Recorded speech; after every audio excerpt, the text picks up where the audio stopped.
Just when I thought I had figured out Amazon KDP's rules enough that I could stop being terminated or getting any of my books kicked back, once again I hit a new bump in the road and got a book that has been published for a long time kicked back to me. This is frustrating, it's time consuming, and whether or not they're flagging it behind the scenes, it still makes me feel like the bad kid in school who got blamed for something when you didn't actually do anything wrong.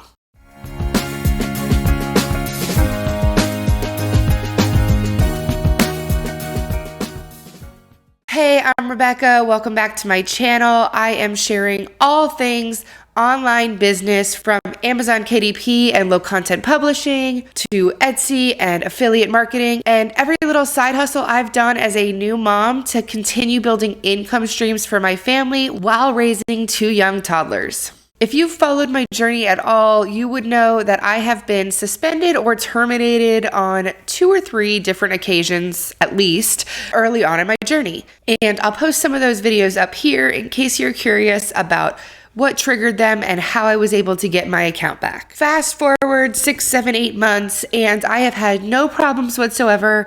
I've stayed in my lane, I've stayed in a certain niche, and I've been focusing on creating batch content within this same niche and using the same title structure and keywords, so I haven't had any issues. But I watched a new video from Dave over at Kindlepreneur, and he doesn't know me, but hello, Dave, and I definitely recommend anybody watching this to go and watch his videos. They are incredibly helpful for beginners as well. But I was watching a new video, and he talked about another new Amazon keyword rule update. So of course I freaked out and worried that all of the work I had done to make sure I filled in my 7 keyword boxes perfectly were not violating any new rules. Now, luckily, based on what I watched and what he shared, I'm fine for now, but it made me think I should go back and refresh some of the keywords for books that I published early on in my journey, and I may not have ever optimized my SEO. So if I got new advice and I thought I was following all the rules, what suddenly went wrong? Well, here's the thing. Every time you make even minor changes and you press publish, Amazon gets another chance to review your book. Well, a lot of these changes and these new filters and new flags and new stricter rules have come about in the past year. And my book was one that I had made early on in my journey, and I had been taking early advice from the pros about not keyword stuffing, but using your keyword a couple of times in different ways throughout the title. So for instance, it might have been something like an animal coloring book for kids with the subtitle Cute Baby Animal Coloring Pages. Essentially, Amazon has tightened these filters up enough that, at least in my experience, even having the same word twice in the title and subtitle has prevented it from being approved. So in the case of the example I just made up here, I might have said coloring book and coloring pages, but that's saying coloring twice and it's saying animals twice. And my book, though a different niche than that example, had exactly that type of structure in the title. So of course I go in, I'm making updates to the keywords thinking that this will help optimize my page. I'm making sure the description is still fresh and relevant. And even though I don't touch the title at all, because actually you can't, it's one of the boxes that's completely grayed out that you cannot make changes to after the book has been published, I make these changes to the keywords. And I almost immediately get a notification from the Amazon KDP content review team.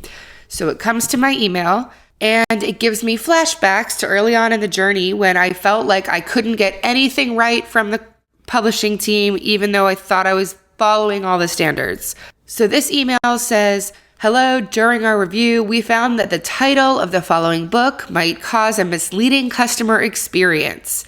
And then they show me which book it is, and then they refer to another statement that says titles that can cause a misleading customer experience may include unnecessary repetitive terms or phrases within the title, subtitle, or series, unauthorized reference to other titles or authors, which I did not have, unauthorized reference to a trademark term, which I did not have, reference to a sales rank, like best-selling, didn't say that, reference to advertisements or promotions, example, free. Definitely didn't say anything there, so I knew instantly it was the unnecessary repetitive terms. So what do you do when you get this email? The thing is, when they send you this email, it also is followed up with an opportunity to review your book and take action within 5 days. Option 1, update your book details by following the steps below. And they try to help you out by saying, go to your bookshelf, do this is how you edit your book details. The problem is they are notifying me that I have an issue with my book title, and this is a book that has already been published, which means that I am not authorized to edit the title. That means that the option they're giving me to correct the problem is moot and cannot be used to any degree. So option 2 is to provide them with verification or documentation showing you're authorized to use the title as originally submitted. Now, it's not like this book is published elsewhere. I don't have any formal verification or any fancy documentation.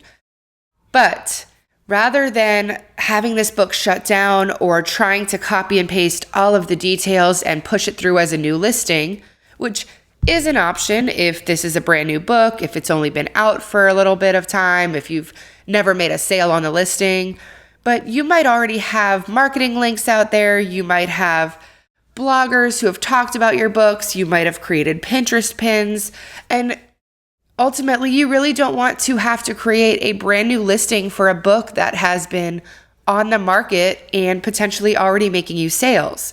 You don't want to change that hyperlink. You don't want to confuse customers and give them an opportunity to struggle to find your books or go over to a competitor. So all that said, my only option was really to go with option 2 and see where we could get. So what did I say? Here's what I made sure to cover in my response to Amazon KDP. Now, I don't know who looks at these. I don't know what layer of management or customer support team has the authority to approve or reject your books.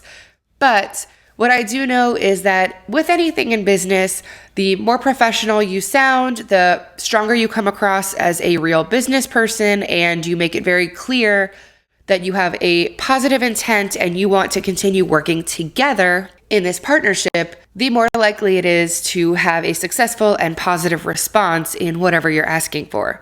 Now, here is my exact email. Hi, please accept this as verification that the book can be used as originally submitted per option 2. So I am taking nothing for granted, and I am telling them point blank, you told me there were 2 options to resolve this. I am following instruction. I am going with option 2, and this needs to be your written verification. That way, anybody behind the scenes is not confused about what I'm asking for or whether I'm checking all the boxes.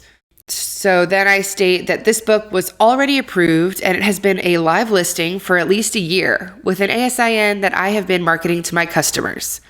I recognize the policies have become stricter, and the problem triggering this flag is the duplicated use of coloring book in the title and subtitle. So let me stop there and point out this says that I recognize what's been happening. I've been an active publisher for over a year, so I have been aware that this is why it's happening. I have been aware that they have become stricter.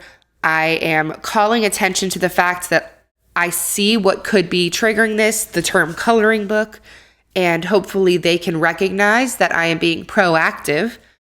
And I state that, however, as this book was previously approved and live, KDP does not allow me to make changes to these details. As you will see, none of my recent books have triggered the issue as I stay up to date on policies. All I was doing was updating the categories with the 3 new KDP category changes and verifying I did not use AI. So again, I was telling them why I was in the back end of this book in the first place, and that's because they also made changes to the categories section. So I wanted to politely say, please don't penalize me for actively being in my account and updating books. When you change the structure behind the scenes, I'm here to match my structure. I'm here to mirror it. I'm here to make sure my books stay as relevant as possible with the same algorithm and changes and categories that you are implementing. So if you're going to trigger all of my books to be unpublished whenever I try to make updates, that's only going to encourage me not to make updates. And that's why I say, please escalate and manually review this situation, as it was accepted and listed per legacy policy. Making the changes to stay aligned and active on the KDP platform should not penalize my book. Thank you, Rebecca.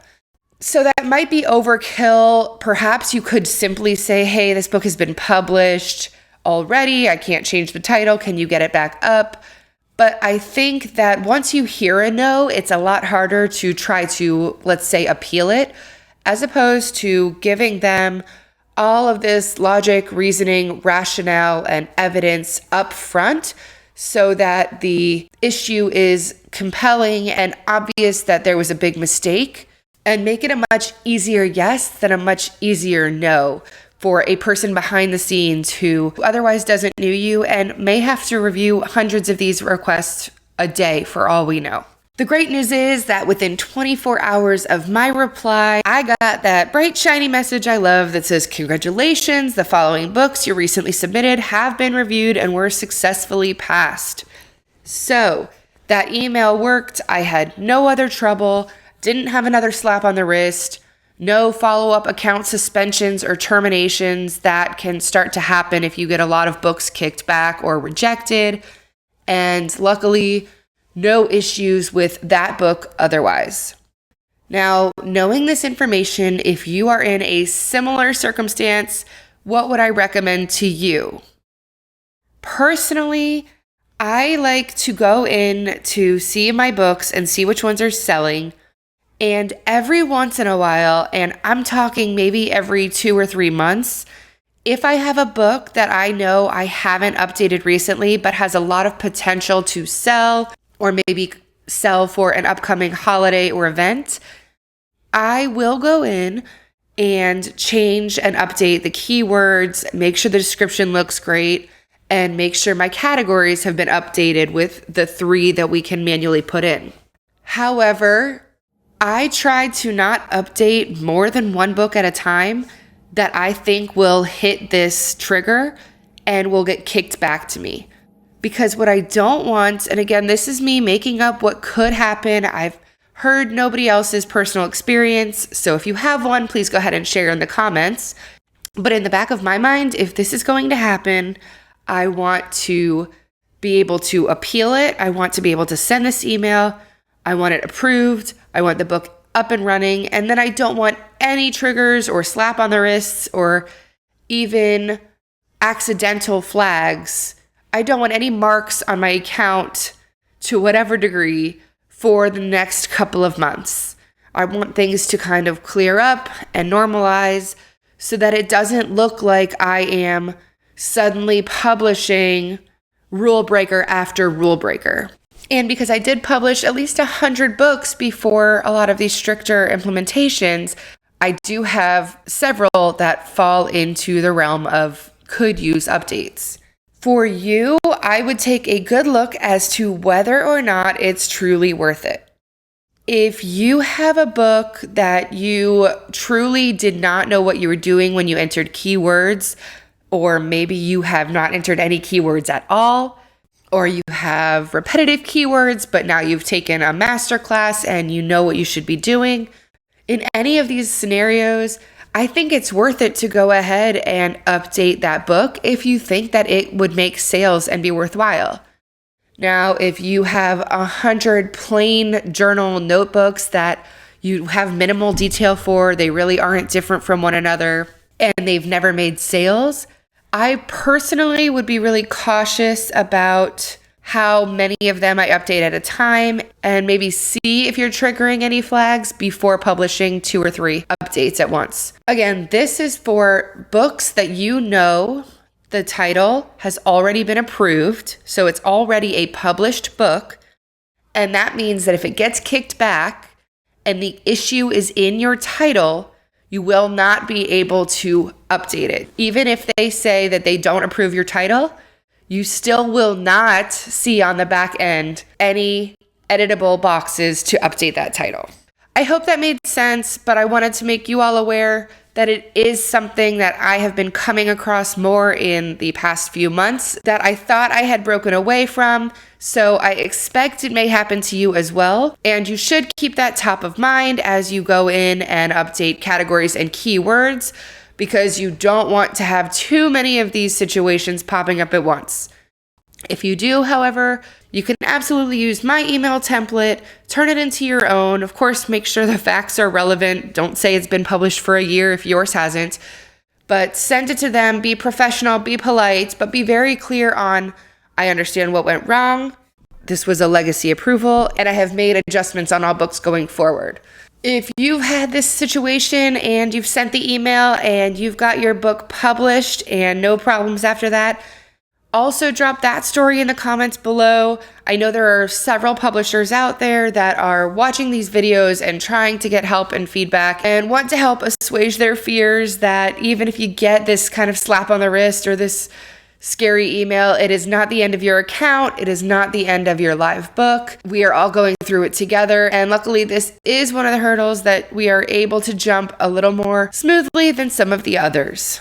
If this video was helpful, please click like, please subscribe, and turn on your notifications for this channel. I am working hard to create content and build up this channel to share as much advice as I can with those of you in the same boat looking to make money on your own time and on a flex schedule.